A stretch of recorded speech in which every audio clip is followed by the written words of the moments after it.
السلام علیکم ورحمۃ اللہ وبرکاتہ۔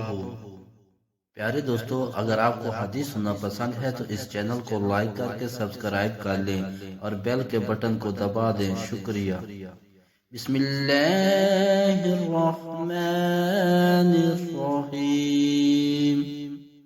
ایک مرتبہ رسول خدا صلی اللہ علیہ وسلم مسجد میں تشریف فرما تھے اور لوگ آپ صلی اللہ علیہ وسلم کے ارد گرد بیٹھے ہوئے تھے کہ تین آدمی وہاں آئے۔ ان میں سے دو رسول اللہ صلی اللہ علیہ وسلم کے سامنے پہنچ گئے اور ایک واپس چلا گیا۔ راوی کہتے ہیں کہ پھر وہ دونوں رسول اللہ صلی اللہ علیہ وسلم کے سامنے کھڑے ہو گئے۔ اس کے بعد ان میں سے ایک نے جب مجلس میں ایک جگہ کچھ گنجائش دیکھی تو وہاں بیٹھ گیا، اور دوسرا اہل مجلس کے پیچھے بیٹھ گیا، اور تیسرا جو تھا وہ لوٹ گیا۔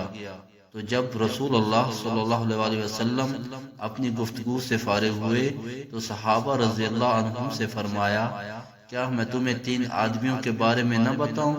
تو سنو، ان میں سے ایک نے اللہ سے پناہ چاہی، اللہ نے اسے پناہ دی، اور دوسرے کو شرم آئی تو اللہ بھی اس سے شرمایا تو اسے بھی بخش دیا، اور تیسرے شخص نے منہ موڑا تو اللہ نے بھی اس سے منہ موڑ لیا۔ حدیث نمبر 66، صحیح بخاری۔ اگر ہو سکے تو اس حدیث کو اپنے والدین اور آقا کی ساری امت کے ایصال ثواب کے لیے زیادہ سے زیادہ شیئر کریں۔ جزاک اللہ خیرہ۔